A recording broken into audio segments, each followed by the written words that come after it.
आता जे ज्ञान मी तुम्हाला देणार आहे ना, ते मला अलीकडे सुचलंय. कसा काय चमत्कार झाला काय माहिती. म्हणजे साधारणपणे आजकाल ना, देशासाठी वगैरे काहीतरी आपलं ध्येय असण्याचं कारणच नाही ना. कारण आपण स्वतंत्र झालोय.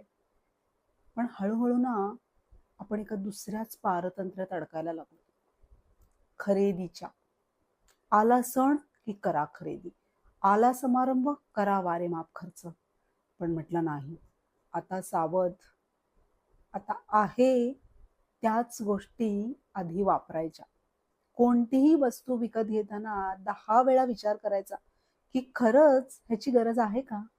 त्यामुळे रिड्यूस, रियूज आणि रिसायकल ह्या तत्वाचा आता वापर करायचा.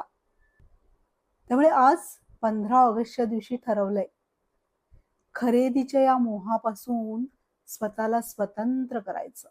आणि याचे फायदे 2. एक आपला वैयक्तिक, नाहक खर्च आपण टाळू, पैसे वाचतील. आणि दुसरं म्हणजे निसर्गाचं संतुलन राखण्यात आपला थोडासा का होईना हातभार लागेल.